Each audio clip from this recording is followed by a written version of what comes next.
Welcome to Whispers of Asia, the channel where forgotten legends breathe again, where ghost stories aren't just tales, they're warnings. From shadowed temples to cursed villages, from ancient rituals to modern hauntings, we bring you the darkest folklore across Asia, told in whispers. So, light a candle, lock the doors, and listen closely. Because tonight, we travel to Thailand, a country of golden silence and haunted beauty, a land where some women never cut their hair, and some houses never forget the ones who lived there. Our story begins in the Northern Highlands, deep in the bamboo forest, where a house lies hidden beneath vines, prayers, and secrets. They call it Ban Tak Phom, the house that braids hair. And inside, something or someone is waiting to weave you in. Let the story begin, but remember, once she touches your hair, she never lets go. It began with a narrow trail winding through the mist-wrapped hills of Chiang Rai, a province tucked away in Thailand's northern reaches, where the jungle breathes like a living thing and the air is heavy with the scent of wet soil and old prayers. Jake Carter, an American backpacker in his late 20s, had taken the overnight bus from Chiang Mai, hoping to find something untouched by Instagram and travel blogs. He wasn't looking for temples. He wasn't looking for elephants. He wanted real stories, the kind people only whisper when the lights are out. At the local guest house, an old woman who ran the kitchen gave him exactly that. "You want story?" she said, her fingers trembling slightly as she served him a bowl of khao soi. "Then don't go too far into bamboo forest. If you hear a woman sing, walk the other way." Jake smiled politely. "Why? Is it haunted?" The woman didn't laugh. She only tapped the side of her head twice and leaned in closer. "She braid your hair, then take your soul." He thought she was joking until the young receptionist pulled her sleeve up and showed him a faint scar on her wrist. "2 years ago, my cousin go inside, just for photo," the girl said, eyes darkening. "She came back with hair braided tight like wedding style, woke up screaming, couldn't speak anymore. A week later, she walked into the forest, never came back." Jake was hooked. Locals called it Ban Tak Phom, the house that braids hair. It was said to be a stilt house, built during the reign of Rama V, hidden deep in the forest, beyond the old spirit shrine and overgrown rice paddies. No one had lived there for decades, not since Mae Pom Yai, the long-haired widow, vanished. No one dared go near it. But people still heard things. At dusk, travelers would sometimes return with odd dreams, or with their hair mysteriously braided in their sleep, woven with strands that weren't their own, and always tied in knots that no one could undo. That night, Jake found himself standing at the edge of the forest, staring into the shadows between the bamboo. He wasn't sure what he was hoping to find, but he would later wish he had never gone near that path, because in places like this, you don't find stories. Stories find you. Jake spent the night at a small monastery on the edge of the forest. The local guest house had warned him against camping near the old trails, and the only other place willing to host him was Wat Silom, a faded temple watched over by 2 novice monks and a nearly blind abbot. They gave him a mat, a mosquito net, and a corner to sleep beneath a mural of Mara being driven back by the Buddha's calm gaze. As the crickets sang and the gongs fell silent, Jake drifted off, lulled by the warm breeze and distant sounds of the jungle. But sometime after midnight, he began to dream. In his dream, there was the sound of combing. Not just brushing, but long, slow strokes, gentle, rhythmic, almost loving. The kind a mother might use when grooming a child. There was a lullaby, too, sung in a dialect he didn't understand, but the melody clung to his chest like fingers pressing lightly into his skin. When he opened his eyes, the world was still. The temple was quiet. The candle near the altar had burned out. Jake sat up groggily, wiping sweat from his brow. He was about to lie back down when something tugged, not on his blanket, but on his scalp. His hair. He reached up and froze. His shoulder-length hair had been tightly braided down both sides of his head, elaborate rows interwoven like something done in a high-end salon, except this was too tight. Each braid was bound at the ends with a tiny knot made from a different strand of black hair, blacker than his, smoother, and much longer. He yanked at it instinctively, but the braids held fast. It felt like his hair had fused with something else. His heart pounded, hands trembling. He reached for his phone and turned on the flashlight. The braids were perfect, not messy, not crude, intentionally beautiful. He scrambled to the basin beside the sleeping quarters and splashed water on his face. His reflection stared back, a pale foreigner with foreign hair, tied in a style that felt wrong on him, almost like wearing someone else's memory. He tried to undo the braid, but every time his fingers moved to untangle it, they faltered, as if his own hands were resisting him.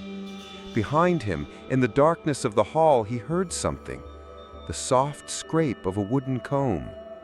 The hush of bare feet on temple tiles. A whisper in a voice that didn't belong to anyone living.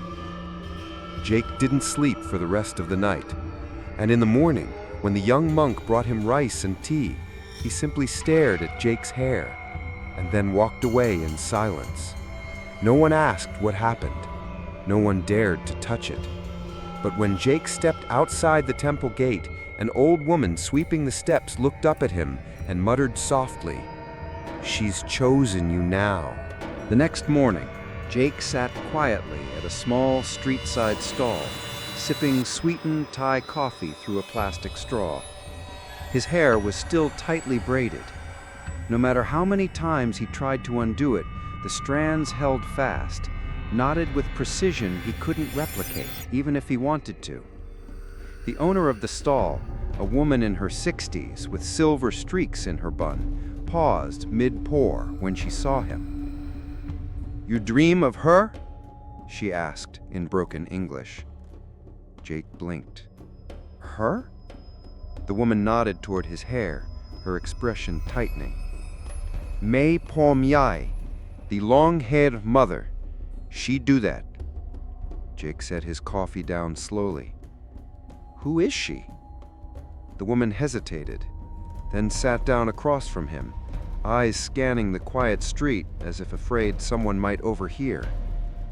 "A long time ago, she lived in house by the forest, before the roads, before the power lines, before the tourists." She traced circles on the plastic table with her finger. "They say she was a healer, a woman of old ways. She speak to trees, talk to shadows, make medicine from roots and hair." Jake leaned in. "Hair?" "Yes," she said, her voice dropping to a whisper. She believe hair keep memory, keep spirit, that if someone die, you cut their hair before the breath leave, keep it safe, then soul not get lost. Jake felt a chill slip down his spine. The braid at his shoulder suddenly felt heavier. They called her May Pom Yai because her hair never cut, so long it touched the floor, black like river at night. She walked with it behind her, like a shadow with no end. The woman paused, then continued. She had 3 daughters, all with same hair, same eyes, but no one ever see them outside, only voices, singing, crying sometimes. People say they were sick, or cursed, or not fully here. Jake frowned. What happened to them? The woman looked away. One day, the singing stopped. No smoke from the chimney, no footprints in the mud, just silence.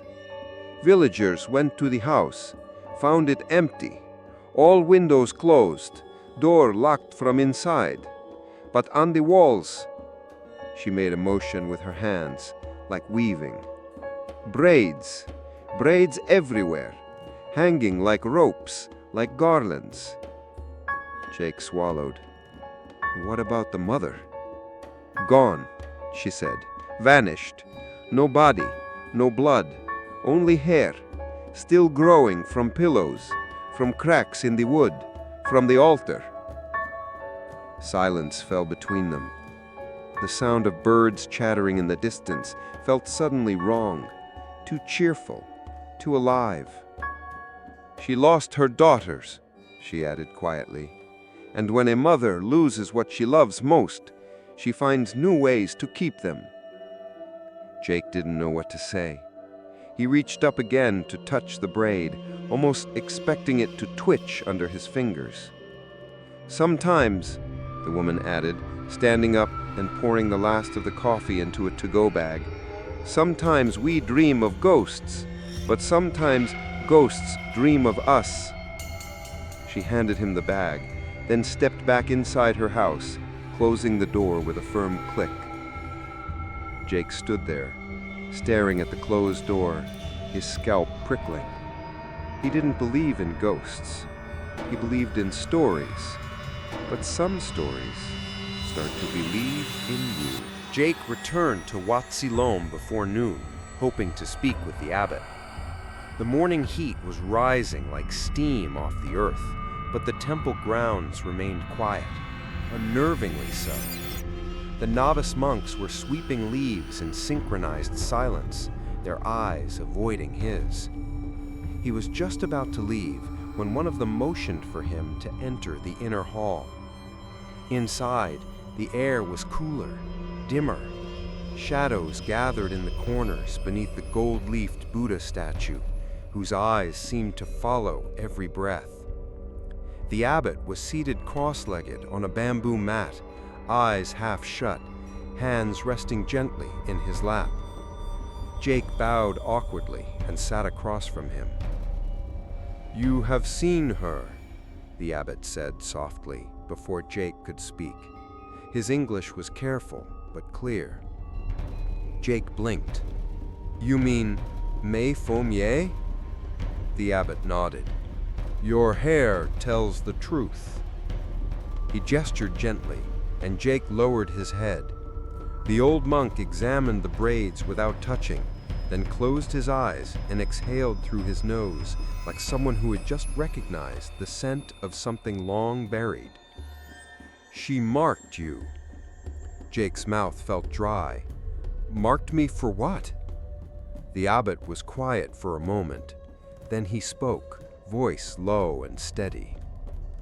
"There is an old Lana belief, from before this temple was even built, the belief that hair carries part of the spirit, that if braided during sleep, your dreams can be bound to someone else's will, especially if the braid is tied with the hair of the dead."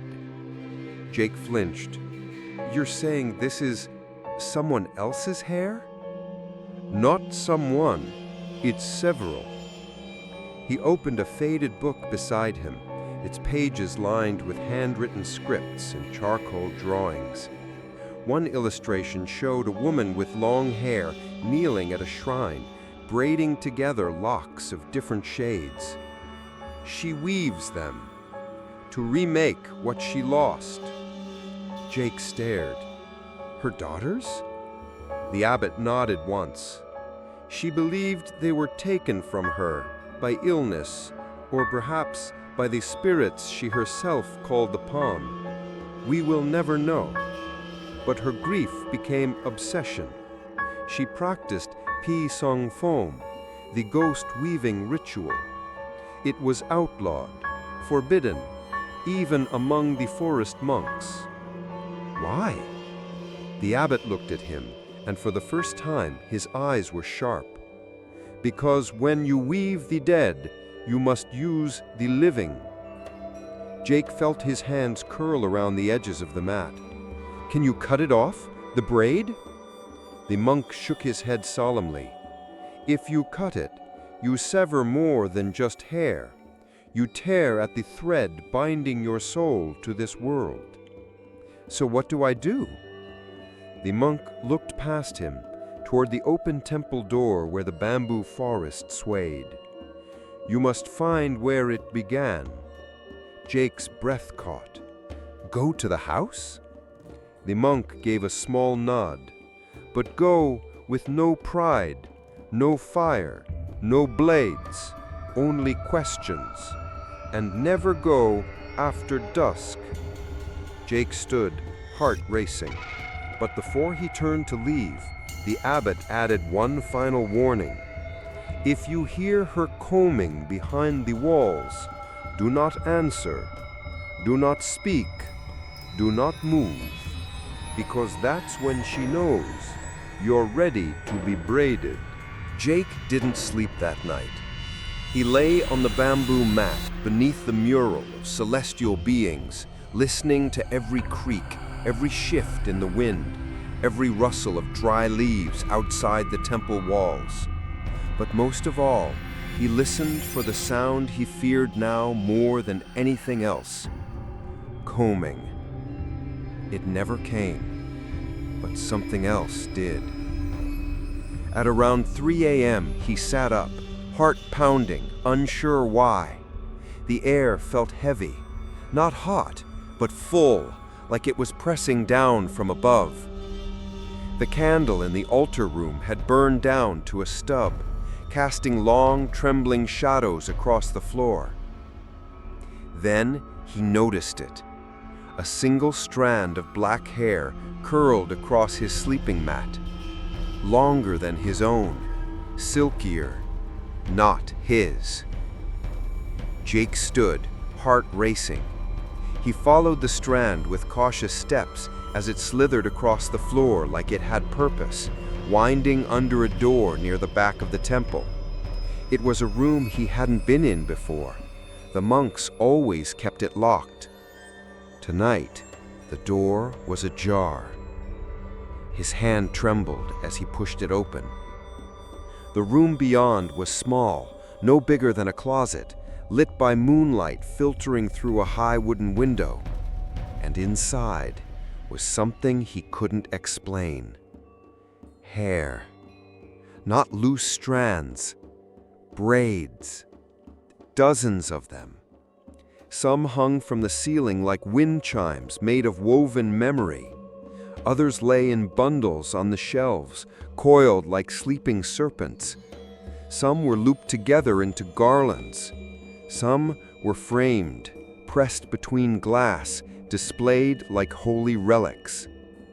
Each braid was different. Different lengths, different textures, different colors, but all shared one thing, a final knot at the end, tied with jet black hair. Jake stood closer, heart catching. A faint smell filled the room, sweet, earthy, and disturbingly human, like old flowers or a pillow that hasn't been moved in years. He reached toward one braid, unable to stop himself. And then he saw the tags. Small wooden slips hanging from each braid like offering labels. He leaned in to read the first one. Fanrada, age 12, disappeared near May Rim Trail. Another, Suanman, age 16, last seen at Full Moon Festival. Another. Each braid, a name. Each name, a girl. And then, one at the very bottom, smaller, newer, written in pencil, not yet tied to the braid. Unknown, foreign, braided in temple. Jake stumbled back. The air around him felt like it had teeth. He turned and saw, in the reflection of the dusty window, the shadow of a woman standing just behind him. Long hair, longer than the room, unmoving. He spun around. Nothing. Only the braids, gently swaying now, as if they had been touched. Jake ran, out of the room, out of the temple hall, out into the dirt path beneath the moon, where even the crickets had gone silent. In his panic, he didn't notice. The braid in his own hair had grown longer and heavier. The next morning, Jake wandered the edge of the bamboo forest, aimless and shaken. Sleep had barely touched him. Every time he closed his eyes, he saw the braid swaying in that shadowed temple room, and the reflection that wasn't supposed to be there. He didn't tell the monks. He couldn't. How could he explain that something was touching his mind through hair? He followed the dirt path behind the monastery, one that curved past a dried creek and weaved between golden cassia trees. Birds chirped overhead, but their song felt far away, as if it came from a world that hadn't noticed he'd crossed into something other. That's when he saw her. A girl, standing in the path up ahead, barefoot, wearing a simple white dress, sleeveless, drifting lightly in the morning breeze. She couldn't have been older than 12. Her long, straight black hair fell past her waist, glossy like polished obsidian. Her arms were still, her face was blank. She stared at him without blinking. Jake hesitated. "Hello?" The girl didn't respond. He took a step forward. "Are you lost?"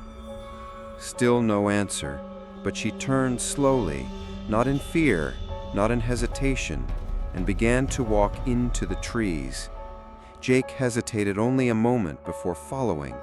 Something about her movement was strange, not unnatural, but too smooth, too weightless. Her white dress seemed to glide rather than bounce. "Hey, wait!" She didn't look back. He ducked under bamboo stalks and sidestepped roots, the forest growing denser with every step. The sunlight dimmed, filtered through layers of green. The further in they went, the quieter the world became, as though nature itself were holding its breath. Eventually, the girl reached a clearing and vanished.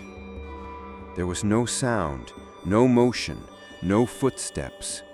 One moment she was there, the next, gone. Jake turned in a slow circle, heart thudding. "Hello?" His voice cracked, but the clearing was empty, except for one thing.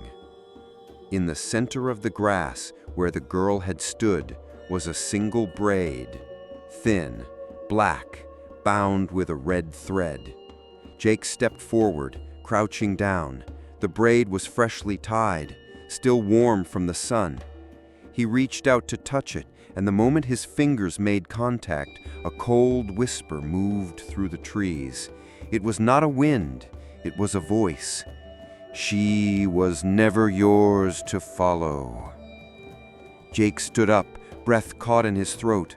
The trees around him looked the same, yet wrong, shifted, as if the forest had blinked and now stared with different eyes. He backed away, nearly tripping over a root, and then he heard it. The sound of combing, not far, too close. It was slow, soft, like fingers dragging through hair longer than should be possible. Jake ran. Branches whipped his arms, leaves clawed his face. The braid he still wore felt like it pulled him backwards with every step, as if something didn't want him to leave. He didn't stop until the monastery roof appeared through the trees. When he stumbled onto the temple path, panting and scratched, the monks rushed to him. He clutched the small braid in his hand, but by the time they opened his fist, it was gone. Only a few strands remained, drifting away on the breeze. Jake didn't leave the monastery for 2 days. The encounter with the girl in white had done something to him. He couldn't explain it, not even to himself. It wasn't just fear, it was something deeper, like a string had been tied around his chest and was slowly being pulled from the inside. He kept feeling phantom touches in his hair, woke up tangled in strands that didn't belong to him. He even began hearing the lullaby, faint, humming in the walls at night. When the abbot returned from a nearby temple ceremony, Jake begged him for answers. The monk listened in silence, then nodded solemnly. "There is one more place you must see," he said. "Not the house, not yet. First, the shrine." At dawn, they walked together through a jungle path known only to the monks. The trail was marked with faded yellow ribbons tied to trees bent from age and weather. They arrived at a clearing surrounded by banyan roots and old stone statues covered in moss. At the center stood a crumbling spirit house, large enough to be mistaken for a child-sized temple. Candles melted into the soil around its base. Marigold garlands hung like nooses from the roof. But what caught Jake's eye were the offerings. Hair. Dozens of bundles, some tied with ribbon, some wrapped in cloth, some braided, some loose. Each one placed carefully in bowls or nestled between stones. "This is where the villagers once came," the monk said softly, "long ago, when they feared Mayfom Yai's grief would spill into the world." Jake frowned. "They gave her hair?" "Willingly," the monk replied, "as offerings. Mothers, daughters, sisters, they left locks of their own to calm her spirit, to give her something to weave. It was believed if she had hair, she wouldn't take souls." Jake swallowed, scanning the shrine. "And did it work?" "For a while," the monk said. "But grief does not accept substitutes. Eventually, she wanted more, not just strands, not just symbols. She wanted living memory, the warmth of real daughters, the scent of sleep, the sound of breathing in the dark." Jake knelt beside one of the offerings, a small bundle of hair tied with pink ribbon, brittle from time. "She turned the ritual upside down," the monk continued. "What began as protection became an invitation." Jake looked up. "So people stopped coming?" The monk nodded, and the braid dreams returned. As the wind stirred, a few strands of the offerings fluttered, brushing against each other. Jake had the strangest feeling they were whispering, remembering, waiting. The abbot turned toward him. "You have carried her mark. You've touched her grief. But if you go further, there is no more safety in temples, only threads." Jake stood slowly. "Then where do I go next?" The monk stared into the trees. "To the house, but not alone." Jake raised an eyebrow. Then who? The monk didn't answer, but that night, as Jake sat on the temple steps, the girl in white appeared again, not in the forest, but just beyond the candlelight, watching him, waiting. The forest changed the moment Jake crossed the final ribbon. The yellow markers tied along the path had grown older, sparser, and finally disappeared altogether. The jungle here no longer felt alive, not in the vibrant, breathing way it had before. It felt still, listening, holding its breath. He walked carefully, every step muffled by a thick blanket of fallen leaves, and she was always just ahead, the girl in white. She never spoke, never turned, but always remained just visible enough to follow. Her black hair swayed with each step, floating slightly behind her as if weightless or wet. At last, she stopped. They had reached a clearing choked by vines, trees leaning inward like elders keeping a secret. And at the center, there it was, the house. Built on stilts, weathered by time, hidden by nature. The once elegant wooden structure was wrapped in green, ivy, moss, and something else, something that shimmered like silk in the light. Jake stepped closer, then stopped. The vines weren't vines. They were hair. Thousands of strands, black and gray, draped down from the roof like curtains. Some coiled around the stilts, others dangled from broken window frames. Tangled, interwoven, moving slightly, even without wind. The door was open, not wide, just a sliver, as if it had been waiting. Jake looked back. The girl in white was gone. His heartbeat echoed inside his skull as he stepped on to the first stair. The wood creaked, but didn't break. With every step upward, he felt pressure in his skull, like someone braiding thoughts inside his mind. Inside, the air was dense with the scent of old jasmine, damp wood, and something faintly metallic. The walls were lined with mirrors, but none reflected him clearly. In each one, his face seemed slightly off, softer, more feminine, more empty.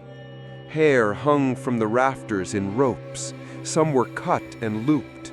Others still seemed to grow from the wood itself. They curled around the furniture, the door frames, the ceiling beams. But in the center of the room was a single wooden chair, and resting on it, a comb. Delicate, made of carved teak, its teeth soaked in dark lacquer that might once have been red. There were strands of hair caught between them, unmoving, untouched by time. Jake reached toward it and then stopped, because on the far wall, carved into the wood, were the outlines of 3 figures.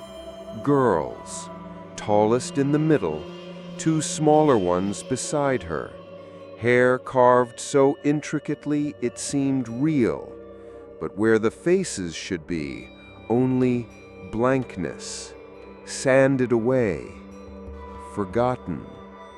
Jake backed away, breath shallow. That's when he heard it again. Comb, comb, comb.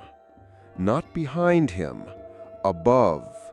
The soft, unmistakable sound of someone brushing hair, long, slow strokes. The sound was so close, it felt like it was happening inside his head. And then, a whisper. You came back.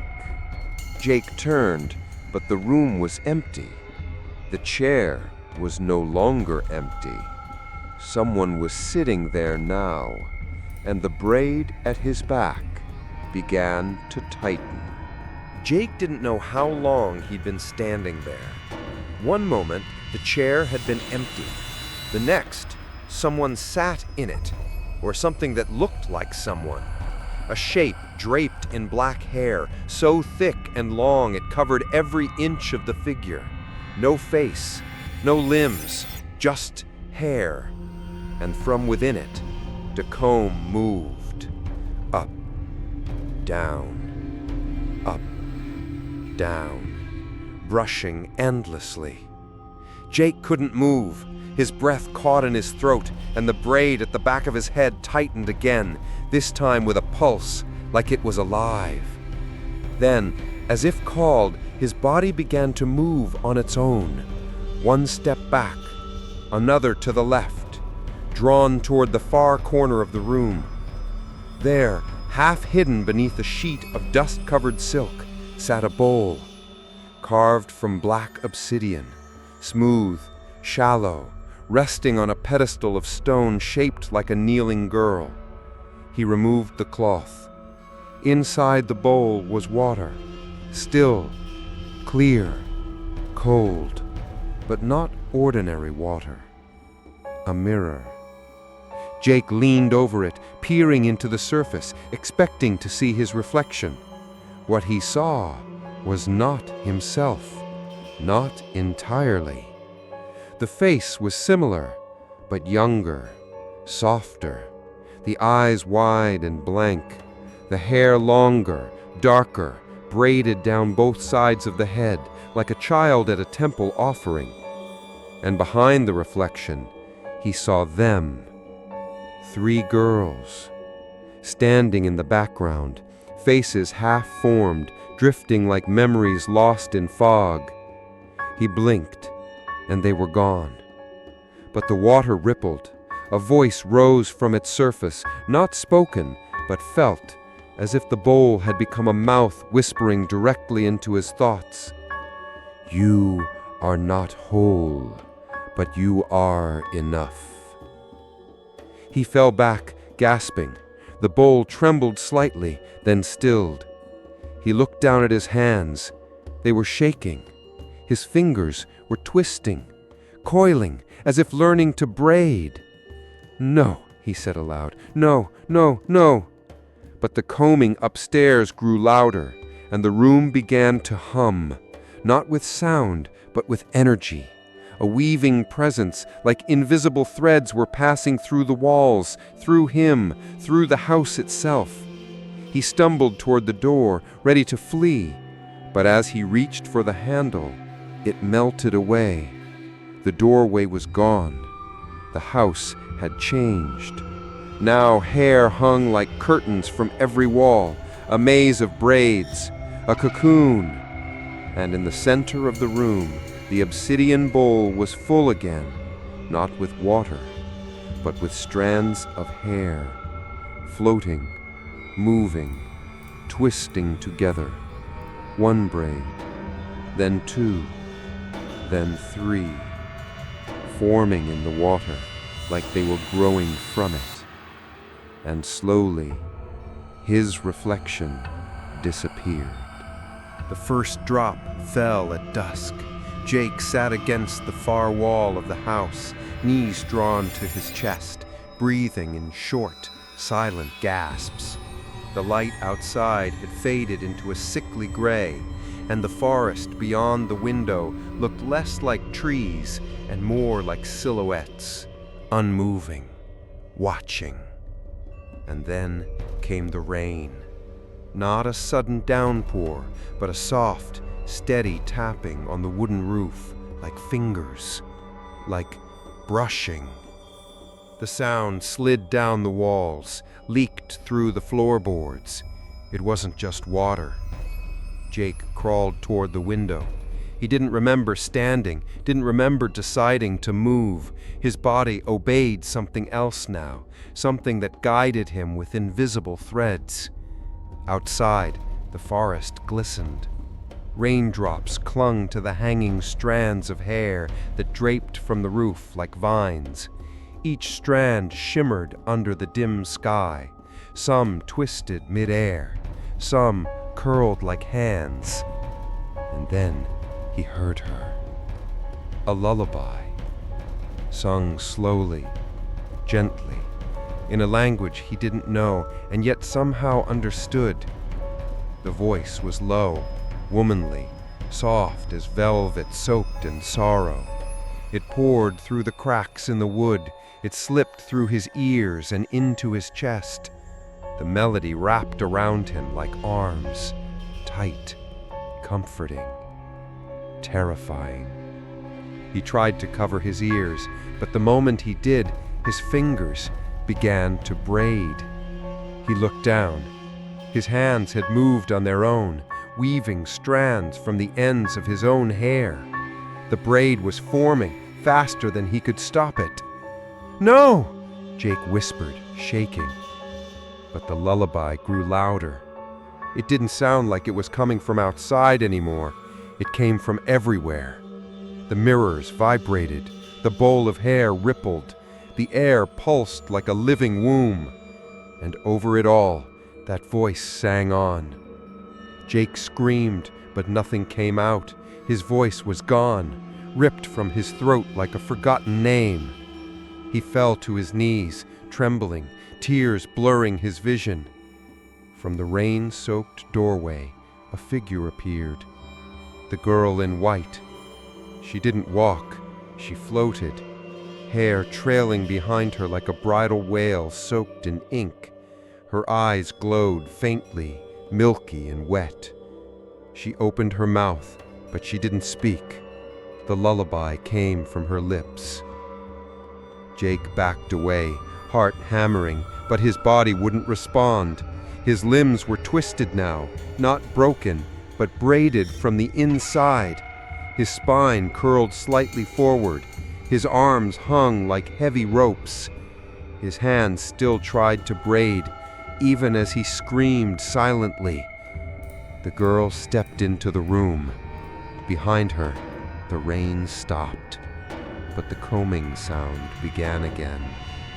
Long, slow, final. Jake awoke in the middle of the night, lying on the cold floorboards of the stilt house. The rain had stopped. The lullaby was gone. But the silence it left behind was worse. The air felt dense and wet, as if the walls had soaked in grief and were now exhaling it back. Shadows clung to the corners like old cobwebs. The comb still sat on the chair across the room, untouched, but never truly still. His braid was longer. He could feel it brush the backs of his arms, even though he hadn't touched it. He rose slowly and wandered deeper into the house, pulled by something beyond logic, a thread of memory that wasn't his. At the back of the home was a narrow hallway Jake hadn't noticed before. It was woven mats and faded paintings, girls offering lotus flowers to unseen gods, women brushing their hair beside spirit shrines, old men holding scissors and crying. At the end of the hall, a wooden door stood half open. Inside was a room lit only by the silver glow of moonlight through slatted walls, and there, in the center, sat an altar. But this wasn't the kind of altar Jake had seen in temples. No statues, no candles, no incense, only hair. Long braids, short strands, coiled knots, all laid gently, lovingly in a circle around a central object, a clay tablet etched with an ancient inscription. Jake stepped closer. The writing was in old Lana script, unfamiliar but hauntingly beautiful. Etched beneath it in Thai were the words, "To bind the dead, we weave them into memory. To silence their cries, we braid their names into the living." A chill ran down Jake's spine. He knelt before the altar and noticed something beneath the strands. An old photo, black and white, 3 girls. 2 of them smiled faintly.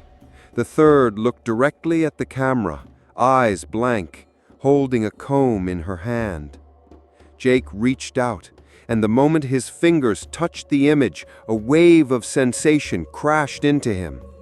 Visions, quick, jagged, uncontrollable. The girls lying in fever, the mother weeping beside them, cutting her own hair, braiding it with theirs, tying knots soaked in her tears. Then, rituals, not Buddhist, older, candle circles, blood pricked from fingertips, incantations whispered over strands of hair, hair burned, hair buried, hair braided, hair woven with bone. Jake screamed, but only inside. His mouth did not open. His body did not move. The vision faded. He was back in the room, on his knees, hand still hovering over the altar. But now, someone stood behind him. He didn't need to turn. He could smell her, the scent of old jasmine, wet leaves, and grief too heavy to name. The voice that spoke next was not the girl's. It was older, lower, hungrier. They would not stay, so I braided them into me. But even daughters unravel.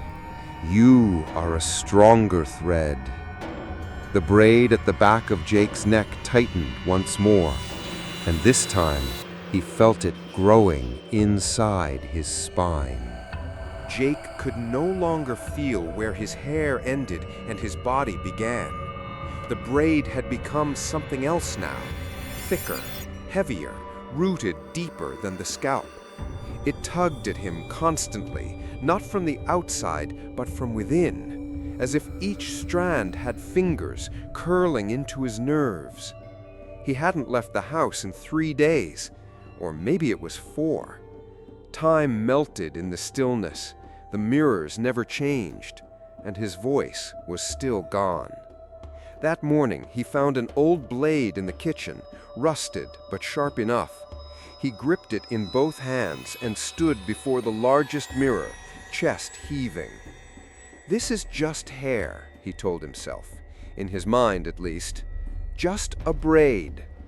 He raised the blade behind his head. The moment steel touched strand, a jolt ran through his spine like electricity.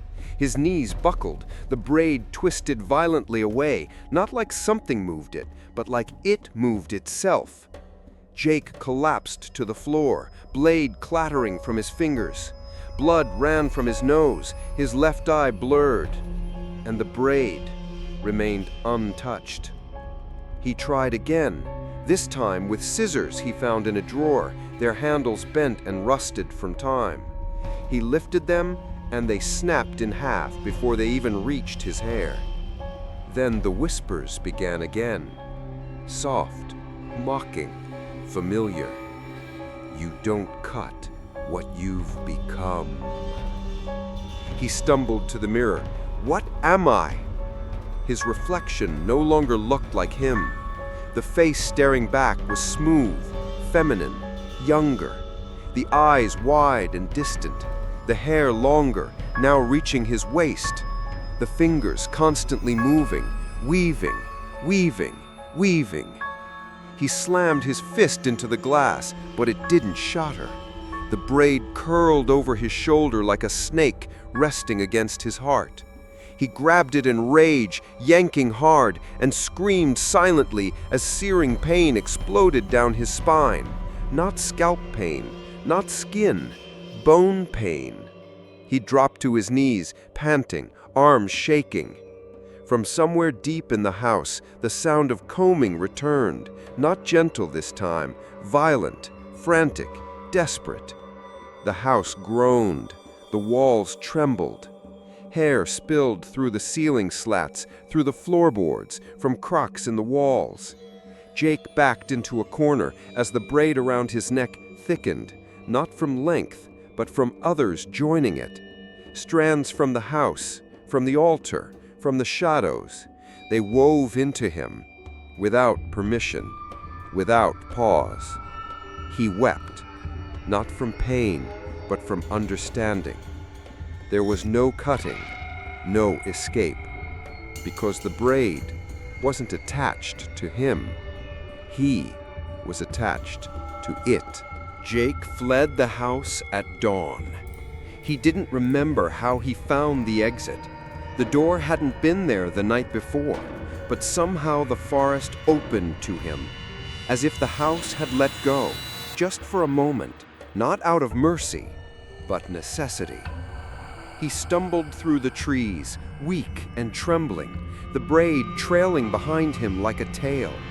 No matter how fast he moved, it never stopped touching his skin. By noon, he reached the edge of a cliffside road, where a faded wooden sign pointed toward a forgotten temple. Wat Prak Phom, Temple of Hair Spirits. He followed it without thought. The path wound upward through dense trees whose leaves seemed too still, too waxy, like they were watching.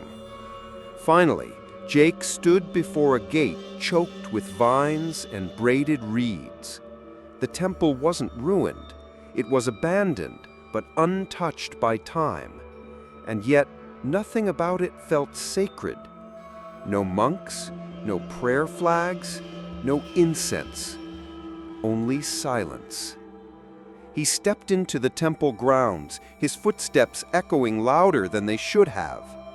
Inside the main hall, the walls were carved with hundreds of female figures, each one with impossibly long hair, flowing across the panels, weaving through scenes of mourning, healing, death, and rebirth. At the altar stood a Buddha statue, but this Buddha's face was hidden beneath curtains of hair. Long, thick, hanging from above like a waterfall of black silk. Jake approached slowly. He reached out to move the strands aside and froze. The hair moved. Not in the breeze. It recoiled, like it sensed him. A low hum filled the air, not a voice, not a chant, just vibration. He looked down at the base of the statue and saw offerings, not flowers, not fruit. Combs, hundreds of them, wooden, ivory, gold-trimmed, each one stained, some with dirt, some with darker things. His braid tightened again. Then he noticed the inscription behind the statue, faded but readable. This is the temple of braiders, where hair remembers what the soul forgets, where daughters are kept, where silence sings. Jake stepped back. The entire temple began to breathe. The hair swayed, the combs shimmered, and he realized this wasn't a place to pray. It was a womb, a loom, where souls were not saved, but rewoven. As he turned to flee, he passed a mirror near the temple door and saw not one reflection, but three. 3 girls standing behind him, all with braids, all watching, and none of them had faces. The villagers said it started with the children, not the ones who lived near the house. No one lived that close anymore, but children from neighboring areas, ones who had never been told the story, never heard the name May Pom Yai. They would sleep normally, and then one night they would rise, barefoot, silent, and begin to walk. Eyes closed, hands at their sides, steps slow, deliberate, trance-like. At first, their parents thought it was sleepwalking, stress, fever dreams, until they realized all the children walked in the same direction, toward the forest, toward the path, toward the house. Then it spread to others, teenagers, young women, a few men too, always the same pattern: sleep, stillness, then movement. They left behind warm beds, unlocked doors, and grieving families who chased after them only to lose sight of them between the bamboo trunks, and those who disappeared were never found whole again. Some were discovered days later, kneeling at the edge of the forest, their hair braided in patterns no one could undo, their eyes open but empty. Others were never seen again. The villagers began keeping watch at night, sleeping in shifts. Mothers tied bells to their daughters' ankles. Fathers nailed their doors shut. But it made no difference, because the call wasn't outside, it was inside. Whispers through braids, lullabies in the blood, hands that moved without will. Jake heard about it from a novice monk who returned, pale and shaking, from his own village. She's not waiting anymore. She's calling them home. Jake's braid had nearly reached his hips now. He no longer tried to cut it. He no longer asked who he was, because each time he looked into a mirror, he saw a little less of himself and a little more of someone else. One night, he stood in the middle of the monastery courtyard, surrounded by candlelight and incense. His eyes were wide open, but he wasn't awake. His fingers moved through the air, weaving patterns that shimmered like silk.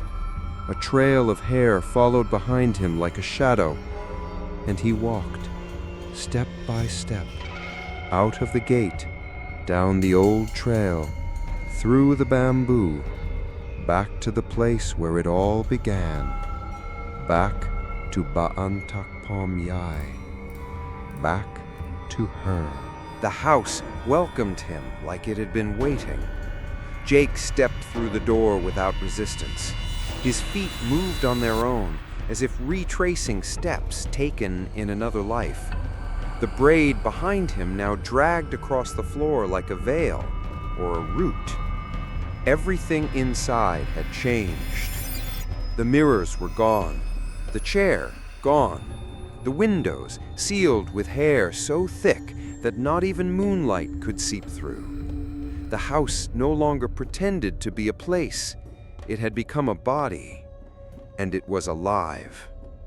Jake stood in the center of the room, where the wooden planks beneath his feet seemed to breathe. Each step made the floor swell slightly, then settle, like lungs, like something just below the surface. He knelt slowly, pressing his palm to the wood. It was warm. He traced the edge of one plank, noticing something strange. The grooves between the boards weren't filled with dust or dirt. They were filled with hair. Black, thick, twisted together. Jake pried one plank loose. The moment it popped upward, the scent hit him. Sweet, rotting, familiar. He pulled another, then another. And what lay beneath was not soil. It was a bed of braids. An entire floor woven from hair. Long ropes of it, knotted tightly, tangled, mummified. Some still glistened like they had just been cut. Others had turned white, coiled in on themselves like sleeping serpents. At the center, something worse. 3 indentations. Not holes, not graves, cradles. The shapes of bodies, small, curled, each surrounded by hair that grew outward, like vines feeding off what had once been buried. Jake reached toward the middle one, and as he touched it, the braid around his own neck tightened suddenly, yanking him forward. His face hit the floor, his eyes opened wide, and from the cracks in the planks, hair began to rise, slowly, delicately, like fingers from the dead. They brushed against his cheeks, his lips, his eyelids. and he heard a voice from beneath, not above, not in the room, from under the house. We were never dead. We were just unfinished. Jake tried to scream, but the braid now coiled around his mouth. He couldn't move. The floor pulled him downward, as if the hair itself wanted to swallow him, thread by thread. His vision blurred, and just before he blacked out, he saw it, carved beneath the cradle, a name, Sarai, the middle daughter. And in that instant, Jake knew he hadn't been chosen, he had been replaced. Jake awoke gasping, hair clinging to his face like wet threads. He was no longer on the floor. He was sitting upright, his arms resting on his knees, his hands braiding. He didn't remember moving. He didn't remember waking. He looked down. In his lap lay a comb. Not just any comb. It was made of gold, or something close to it. Heavy, etched, old. Its teeth were curved like the claws of a tiger. Along its handle ran tiny inscriptions, some in Thai, others in a language older than the temple walls. Between the teeth, strands of hair had fused to the metal, blackened with time. The air around it shimmered with heat, yet the comb felt cold in his hand. It pulsed once, then again, like a heartbeat. He wanted to throw it away.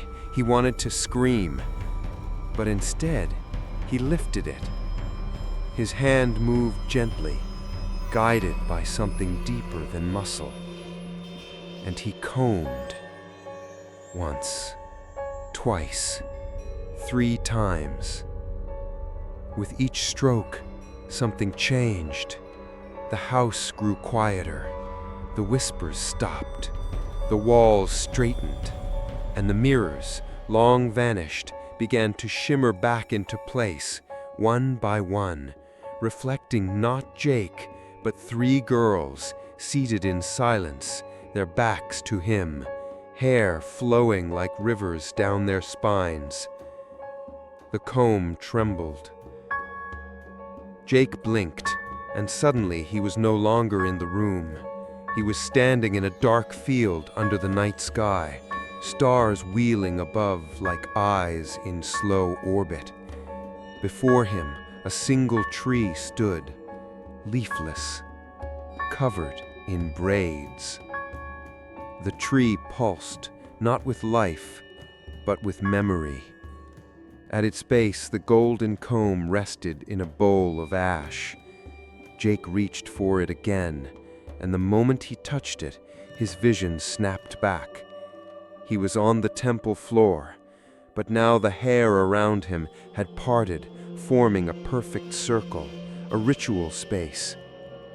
And in the center, the 3 girls stood, Sarai, Pim, Lalana. Their faces were soft now, real, tired. They looked at him with sadness, not malice. He raised the comb. They nodded, and he knew what they wanted. Not release, not revenge. Completion. He stepped forward, heart hammering. His braid now reached the floor. The golden comb burned in his hand, and behind him, the voice of Mai Pomyai whispered, "Finish what I could not. Braid them whole, weave them home." And Jake began to comb. The comb did not grow warm. It grew alive. As Jake brushed it through the air, it hummed softly, not with sound, but with memory. Each stroke tugged at something ancient, something raw and invisible that lived in the space between silence and thought. The 3 girls sat before him now, their backs straight, their heads bowed, hair spilling behind them like rivers without end. Jake's hands moved, not quickly, not clumsily, precisely, lovingly. He had never learned to braid, but now his fingers worked with the grace of someone who had done it for centuries. Left over right, under and through, knot and seal, knot and seal, and with every braid he finished, he heard a sound behind him. Breathing, soft, rising, dozens of breaths. Not his, not the girl's. He turned. The house was no longer empty. Along the walls, shadowy figures had begun to appear.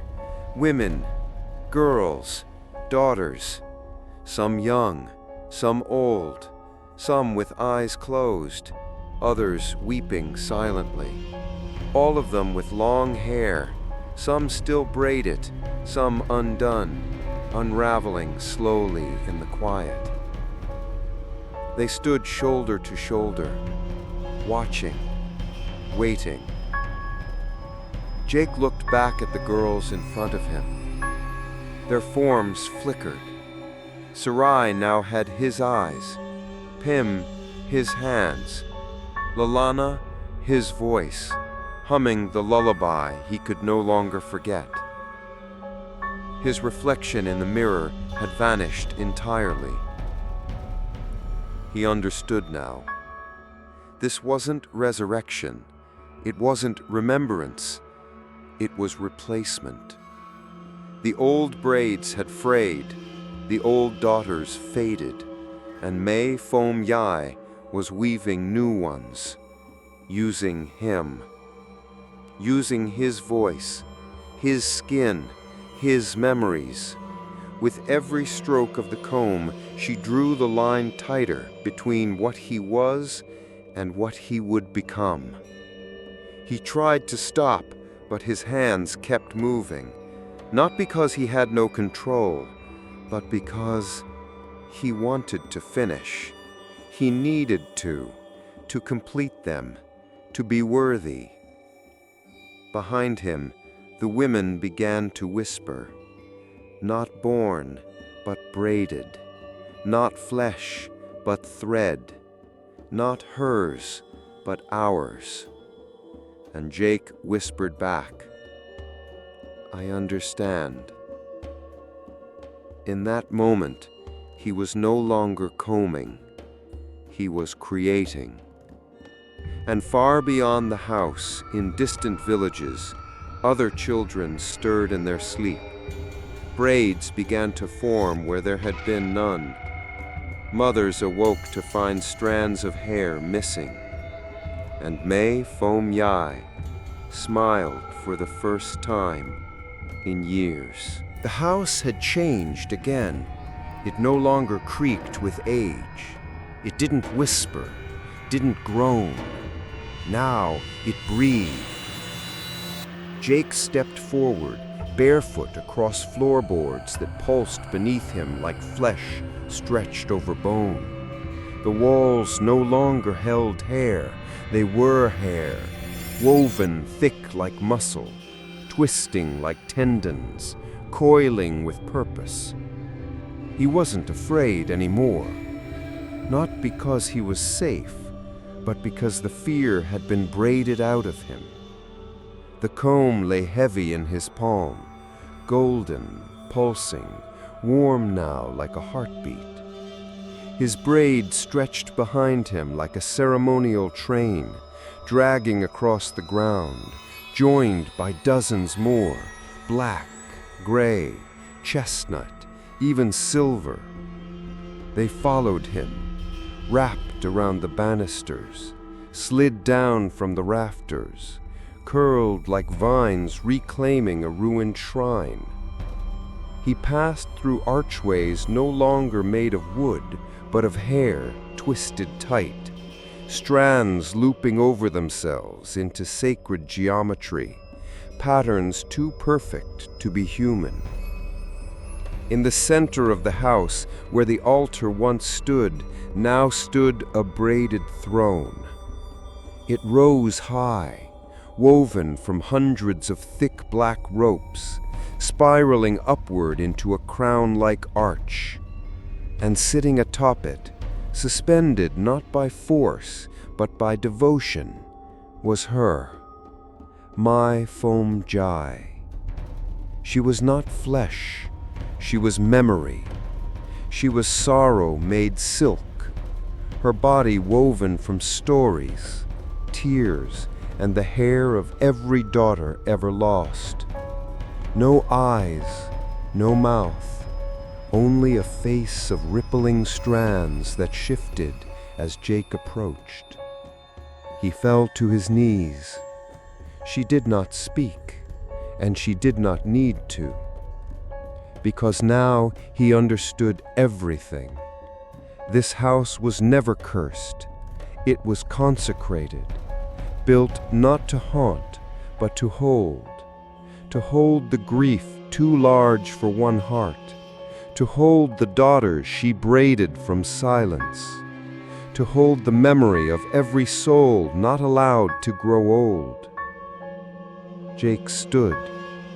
He stepped onto the base of the throne, the hair welcoming him, pulling him gently upward, not as prisoner, but as heir.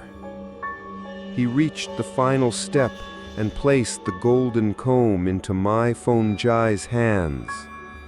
Her fingers closed around it, and then they opened again, offering it back, but now it burned, because it was no longer her comb, it was his. The braids wrapped around his chest, over his shoulders, through his ribs, not choking, but rooting, binding him to the house, to her, to them. He sat down beside her, the hair wrapped around both of them, and in that moment, he disappeared, not in death, but in purpose.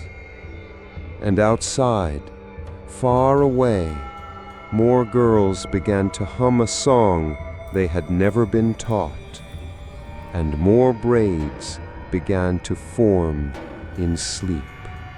The braid had become everything. Jake no longer remembered his real voice. He no longer remembered his face. Only the weaving remained. Day and night blurred into strands, combing, braiding, humming. His hands moved without thought. His breath synchronized with the creak of the house. He no longer walked. He drifted, carried by threads that moved beneath the floor. He was hers now. He was them. But something still flickered inside, faint, fading, a single thread untouched, a memory. It came at dusk. He sat by the window, though the house had long sealed them all. The illusion of light poured through woven hair shaped like glass. Outside he saw girls, dozens, standing still in distant fields, their braids swaying, their eyes closed. He saw a mother crying, combing the air. He saw a boy staring at his reflection, his braid twisting on its own. And he remembered. Jake. Just Jake. The boy who once thought ghost stories were harmless. The traveler who laughed at warnings. The man who wanted truth and found something older than truth. His hands began to shake. His fingers dropped the comb. And for the first time in days, maybe weeks, he stood. The braid dragged behind him like a tail of chains, but he walked into the kitchen, into the dark, to where a drawer remained shut, untouched by hair, untouched by memory. Inside, wrapped in yellow cloth, lay a blade, the same blade he had once tried to use, the one that failed. He unwrapped it, hands trembling, vision swimming. The metal was rusted, but still sharp, still real. Jake returned to the center of the house.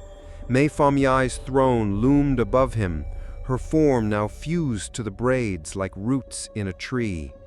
She did not move, but the house began to groan. It knew.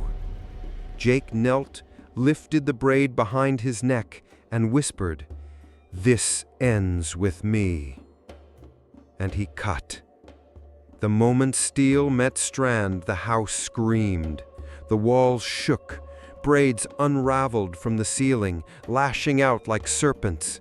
The mirrors shattered, the floor split open, revealing an endless well of hair reaching into the earth's core. Blood spilled down his back, but he cut again, and again, and again, until the braid fell, limp, severed, into his hands. The silence that followed was not peace. It was vacuum, the absence of presence. And then light, real light. The roof opened, not broken, just gone. Above him, the stars returned. Jake collapsed, blade in one hand, braid in the other. He didn't cry, he didn't speak, but for the first time in forever, he felt human again. And the house exhaled and waited, because even cut hair still remembers, and even those who escape leave strands behind. The house was silent. The braids had stopped breathing. The comb lay still. The walls no longer whispered, and Jake was gone. No one saw him leave. No one saw him fall. But the forest remembers. Months passed. Seasons turned. The villagers say the bamboo grew thicker than before, as if trying to hide something or protect it. The wind in the leaves still hums a tune, but no one sings along. They say the braid that bound him was buried beneath the house. They say Mae Fong Yai never truly vanished, only changed shape. But no one goes to the house now, not even the brave, not even the lost. Far away, in a village Jake never visited, a child was born. A girl, perfectly healthy, soft cries, bright eyes, except for one thing, her hair. It was long, too long, longer than any newborn should be. Dark, silky, and braided at birth. The midwife tried to cut it. The scissors broke.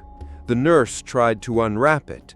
The braid curled back into place, knotting itself in silence. The baby never cried again after that first breath. She only stared, calm, still, as if listening to something only she could hear, as if remembering something she never lived. Her mother holds her now and calls her by the name they chose. But sometimes, at night, when the wind moves through the rafters, the baby hums, soft, familiar, a lullaby passed down through strands, not blood. And in her crib, beneath the blanket, her tiny hands twist gently in the air, as if already learning how to braid. Because some stories end in silence, but others begin with hair.